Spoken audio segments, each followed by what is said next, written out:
في القلب مشاعر أخفيها قد أشرقت الشمس عليها عن خطط لم أعبأ فيها ستكون بأيامي فرقا فحياتي قبل الحلقات بضياع شتاتي إن ضاقت الدنيا ارتحلنا.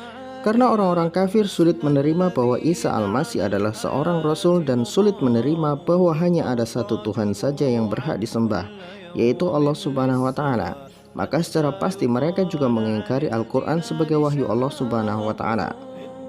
Lucunya orang-orang kafir itu begini, kalau Al-Quran berbicara tentang Nabi yang itu sama dengan kisah di dalam kitab mereka, mereka langsung kompak bilang Al-Quran itu nyontek kitab mereka. Kalau Al-Quran berbicara tentang Nabi tapi lain cerita dengan yang diceritakan kitab mereka, mereka juga kompak bilang Al-Quran itu ngawur dan tidak tahu sejarah. Dan ketika Al-Quran berbicara fakta ilmiah, mereka tetap saja ingkar kemudian berkata itu cocok logi. Jadi memberikan ayat apapun kepada orang-orang yang ubun-ubunnya berisi tumor memang tidak ada manfaatnya sama sekali. Maka pada bulan puasa ini saya hanya ingin berbicara sejarah-sejarah Islam dan fakta-fakta ilmiah dalam Al-Quran dan Sunnah Rasulullah SAW. Selama Ramadan, anggaplah orang-orang kafir seperti anjing yang menggonggong. Kita berjalan saja tanpa memperdulikan mereka sementara saja. Nanti kalau sudah saatnya kita ambil batu, lemparkan ke mulut anjing itu, pasti lari terkencing-kencing di celana. Al-Quran itu datang dari pencipta alam semesta, maka sudah pasti Allah yang menciptakan alam semesta, mengetahui secara detail ciptaannya. Salah satu fakta yang Allah Subhanahu wa Ta'ala sebutkan di dalam ayatnya adalah tentang isi di dalam lautan. Kalau seseorang berbicara tentang ikan di laut, itu bukan hal yang amazing lagi.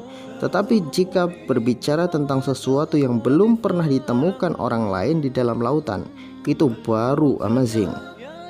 Jauh-jauh hari, 1400 tahun yang lalu, Allah Subhanahu wa Ta'ala sebenarnya telah memberitahu kepada manusia bahwa lautan menyimpan kekayaan berupa emas dan logam mulia, serta batu permata dan mutiara. Batu permata dan mutiara, batu permata dan marjan sudah banyak yang mengetahui, tetapi emas dan logam mulia barulah manusia tidak ada yang mengetahuinya sama sekali. Selama berabad-abad lamanya manusia menyangka bahwa emas dan perak hanya berada di dalam tanah dan mendapatkannya harus dengan cara menggali terlebih dahulu. Tetapi apa jadinya jika ternyata para ilmuwan menemukan fakta bahwa emas yang dikandung oleh lautan, jika seluruhnya diambil dan dibagikan kepada semua manusia di bumi, setiap orang mendapatkan 1 ton bersih. Di dalam surat An-Nahl ayat 14 Allah Subhanahu wa Ta'ala menyebutkan, dan dialah Allah yang menundukkan lautan untukmu agar kamu dapat memakan daripadanya daging yang segar, yaitu ikan, dan kamu dapat mengeluarkan dari lautan itu perhiasan yang kamu pakai. Di dalam ayat ini Allah Subhanahu wa Ta'ala memberitahu kepada manusia bahwa lautan memiliki bahan yang bisa digunakan untuk membuat perhiasan yang bisa digunakan manusia, yaitu emas dan perak. Kata hilyah mengacu kepada perhiasan yang banyak dikenal manusia seperti emas dan perak. Penggunaan kata hilyah ini berbeda ketika Allah Subhanahu wa Ta'ala menyebutkan lu'lu' wal marjan, mutiara dan batu marjan. Ketika Allah menyebutkan mutiara dan marjan secara khusus, maka itu menjadi sesuatu yang khusus pula. Penyebutan secara khusus ini membuktikan arti yang jelas bahwa mutiara dan marjan sudah lama diketahui oleh manusia diambil dari lautan. Namun ketika Allah Subhanahu wa Ta'ala menggunakan lafaz yang tidak spesifik seperti hilyah, ini menjadi sesuatu misteri yang baru, perhiasan di dalam lautan.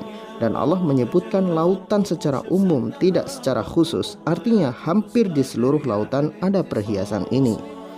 Maka setelah ilmu pengetahuan mencapai puncaknya dan manusia mampu mengeksplorasi isi lautan, barulah manusia menemukan fakta bahwa lautan memiliki kandungan emas yang lebih banyak dari daratan. Ini membuktikan firman Allah Subhanahu wa Ta'ala bukan kongguan isi rengginang. Ini adalah pemberitahuan dari pencipta alam semesta tentang apa yang telah ia ciptakan di dalam lautan agar manusia mengambilnya dan memanfaatkannya. Saya mengutip dari situs Dari Laut ID bahwa kandungan emas ditemukan di Laut Banten. Para peneliti bangsa ini telah meneliti kandungan emas di dalam lautan, dan ternyata emas di dalam lautan sangat berlimpah ruah. Fakta-fakta kebenaran Al-Quran ini telah membantah semua tuduhan orang-orang kafir yang mengatakan Al-Quran itu ngawur dan Al-Quran itu tidak ilmiah. Faktanya, otak orang kafir itulah yang bermasalah. Kitab suci dengan ribuan fakta ilmiah ditolak oleh mereka, sedangkan kitab yang tidak suci, yang banyak berbicara tentang hal-hal mesum dan porno aksi, justru diyakini sebagai firman Tuhan. Kami akan terus menyajikan fakta-fakta ilmiah ini dari Al-Quran sehingga tampaklah kebenaran yang sebenarnya dan tampak pula kebohongan yang sebenarnya, sehingga orang-orang cerdas akan melihat kitab mana yang suci dan kitab mana yang tidak suci. Wallahu a'lam bishawab.